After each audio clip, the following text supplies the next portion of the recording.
Вітаю, шановні сябры. Мушу адрэагаваць на тую незвычайную і не самую лепшую сітуацыю, якая склалася з нашым сябрам Васілём Верамейчыкам, пазыўны Пацук. Дужа шкада, разумею, што Васіль зараз вельмі кепскай сітуацыі. Давайте реально разглядать, это не выпадковость. Белорусские спецслужбы рыхтавалі это сур'ёзна і, відаць, доўгатэрмінова. Тое, што Васіль папаўся на этом, это якраз минус, это нават не минус, это в принципе падсумаванне ўсёй нашай работы, нашай з вами, да, усіх разам, усіх наших так званых этих штабов с кабинетами, с усімі этими, як яны там называюцца, этой камісіі по бяспецы, по обороне, чаго у нас толькі ўжо не стваралася, да? Аказалася, што ніхто ні за што не адказвае, да. І што спадзявацца, ў прынцыпе, нам няма ні на каго. То бок, нормальная логіка, да. Разумеем, што дбаць пра сваю бяспеку – это не параноя, а ў дадзеных умовах это необходимость. Тому давайте включаем мозги и не расслабляемся. Да. Да, Василя.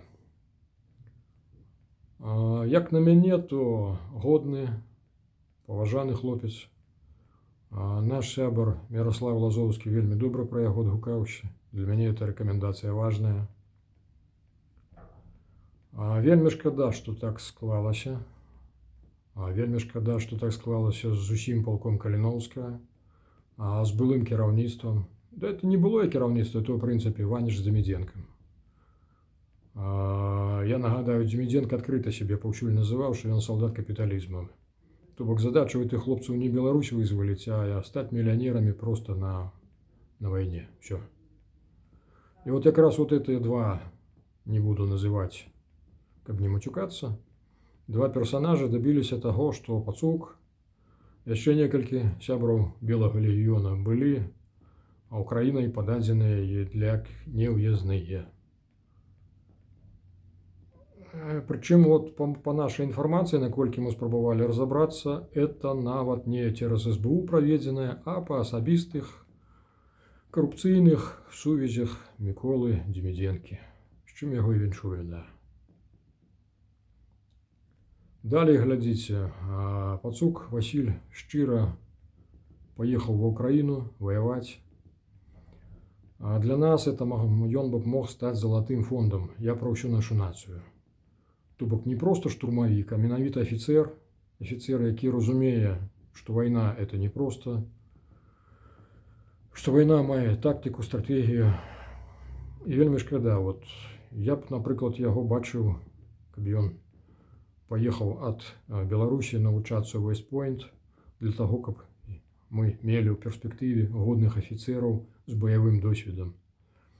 Але, на жаль, бачыце, Украина руками вот хцівых беларусаў, землякоў наших, сказала Васілю, што сынку, твоя дапамога не патрэбная. Літува сказала, што ты уяўляеш для нас, для літоўскай дзяржавы небяспеку. Прычым, вот згодна таго дакумента, згодна якога Васіль атрымаў дэпорт у Літуве, там, у прынцыпе, персаналізаванага нічого няма.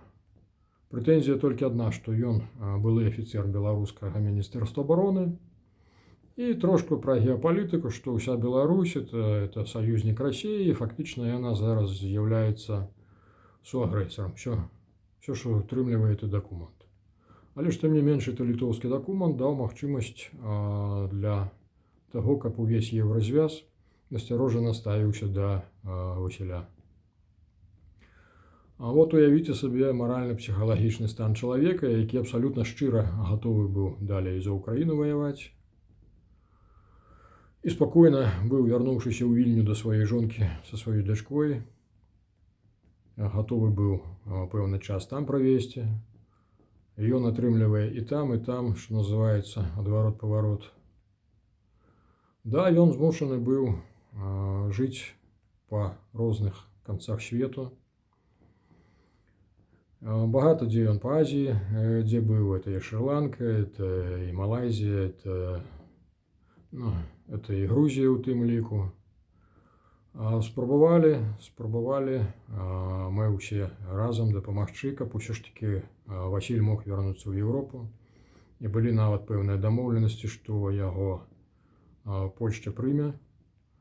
Але ж менавіта маральна-псіхалагічны стан і нервы Васіля як бы так не дазволілі давесці да лагічнага завяршэння і менавіта ягоную легалізацыю ў Еўропе.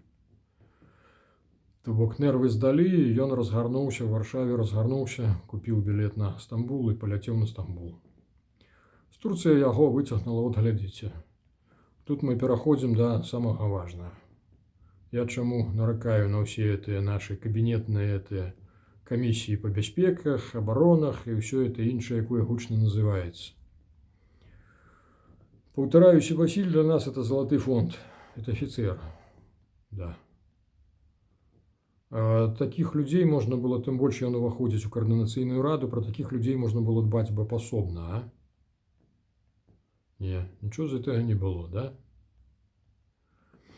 І от тут самае паскуднае, што мы маем канкрэтна спланаваную і паслядоўна здзейсненую спецаперацыю з боку беларускіх спецслужбаў. Я нават не ведаю, чыя тут роля ў дадзеным выпадку, больш, скажам, хто больш гатовы свідраваць дзюрачкі на пагонах пад новай зорачкі, ці ў Міністэрстве ўнутраных спраў, ці ўсё ж такі ў КДБ. Калі звярнуць увагу нават па адкрытых крыніцах інфармацыі, глядзіце, адкрываем кантакт Беларусь-В'етнам. Што мы бачым? Пастаянныя дэлегацыі па лініі Міністэрства абароны. Раз. Пастаянныя дэлегацыі, ўзаемаабмен дэлегацыямі па лініі Міністэрства ўнутраных спраў. 2. 8 верасня гэтага году кіраўнік МГБ, мясцовы в'етнамскі аналаг КДБ, прылятае ў Менск, сустракаецца з беларускімі прадстаўнікамі. Это пра што? Я быў здзівіўся таксама спачатку 2 месяцы назад, прачытаўшы это, здзівіўся, думаю, дзе Беларусь, а дзе В'етнам, якая разам барацьба з тэрарызмам.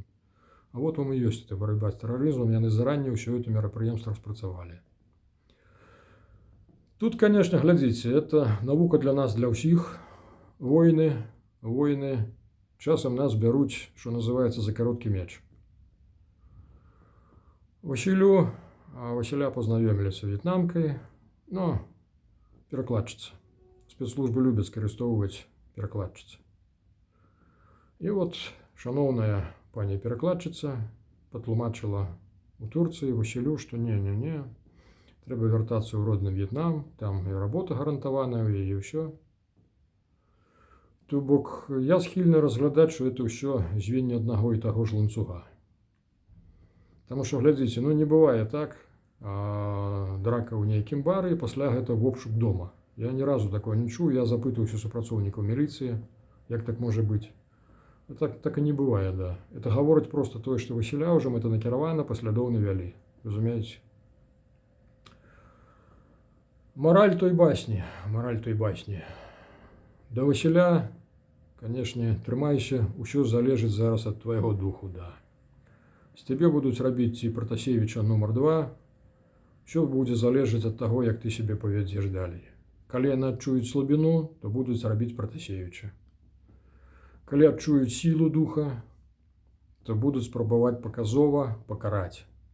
Я нагадаю, што літаральна 3 дні таму Лукашенко афішаваў указ о пазбаўленні вайсковых годнасцяў афіцэраў розных ведомстваў, якія адкрыта былі выступілі супраць ягонай узурпацыі ўлады. То вот Васіля якраз могуць запусціць перад выбарамі, паказаць усім сілавікам, што будзе з імі, калі яны аслухаюцца. Так што тут, Васіль, трымайся. Нам, усім астатнім, калі едзеце ў якуюсьці краіну свету, то спачатку проста загугліце элементарна, самае элементарнае загугліце ўзаемадачыненні спецслужбаў з прадстаўнікамі, спецслужбамі гэтай краіны. І наколькі мы маем інфармацыю, Васіль не адзін, хто быў пад пагрозай вот такого вот вывозу. Туркі не пайшлі на такое. Туркі не пайшлі. Туркі просто дэпартавалі некаторых, каго беларусы патрабавалі вот такім жа чынам, як Васіля выдаць. Але ж это не гаворыць, ёсць падазрэнні, што і Егіпет можа быць у тэме. То бок, ну, спісак краін багаты, па Індыі пытанне, таму што беларусы вядуць пэўныя перамовы. Ну і хлопцы родныя, паўтаруся яшчэ раз, дбаць пра сваю бяспеку – это не параноя. Зараз это важна. І трэба разумець, што нам няма на каго разлічваць, акрамя як на саміх сябе.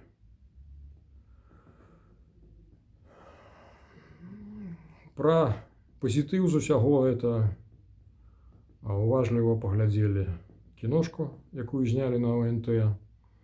Вот гэты план захода БТК з аднаго боку, Харугі з другога боку.